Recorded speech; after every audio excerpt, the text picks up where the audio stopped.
Tervist, entusiast televisioon. Mina olen Illar Kohvinavalt ja seekord ma tahaksin juttu teha presidendi värgist.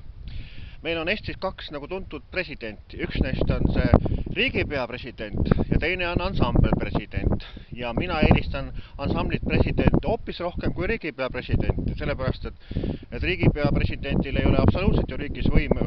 Temal on oma pädevuse piir, tema ei saa kuskile mitte millegisse sekkuda, sõnaga, et lihtsalt käib turvameestega ringi, kätleb siin ja seal, esindab riiki, annab allkirju, mida iganes. See on niisugune kergliselt öeldes mitte midagi. Aga ansambel president, ja kelle solist on Rein Laaneorg. Ansambel president teeb head muusikat, tantsutab rahvast, annab plaate välja, nii et käib igal pool esinemas. See on juba midagi väärt, see on kultuurisündmus. Ja seoses sellega ma tegin ka sükse väikse luuletuse president. Nii et riigipeal ehk presidendi riigis võimu pole, see on aga üpris kole. Turvamehed on tal aina ees ja taga, esindada siis Eestit välismaal või söö või maga. Presidendil on ju oma pädevuse piir, sellega võib teha Eestile ära lihtsalt tiir. Ansambel president on aga väga lahe, rahval esineda on tal suur tahe. Presidendi muusika tantsitab kõiki, erinevat muusikat tehakse risti ja põiki. Rein Laaneorg on presidendi solistina superstaar. Tal on tuttav iga tantsusaal ja laulukaar.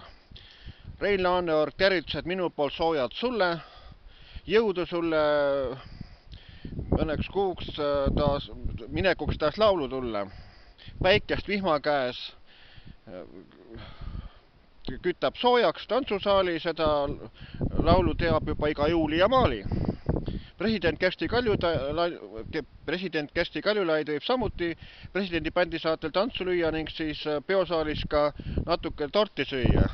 Ega presidendil ju muud võimalust pole, et ta võib ainult ju, ja siis kui ta ka torti saalis sööb, siis tal on ka nii-öelda turvamehed siin ja seal, et keegi ligi ei pääse ja niimoodi, et see jah, et on natuke naljakas asi ja sõnaga, et president on selline, et ta peab turvamehed ees ja taga olema, aga samas tal ei ole võimu mitte midagi ja millegisse sekkuda ei saa. Aga ansambel president Rein Laaneorg soovib jõudu, edu ja kõike paremat sõnaga, nii et uusi kontserte uuel aastal, uusi plaate, uusi laule, nii et ma kuulan pidevalt presidendi laule ja tervitan Rein Laaneorgu erinevates saates, näiteks Vikerraadios ja igal pool, nii et minu arust üks super laulja sõnaga, et kes teeb head muusikat ja igati tore. Nii et selline luuletus seekord ja jutt presidendist, et tervitused entusiast televisioonile, mina olen Illar Kohvinavalt.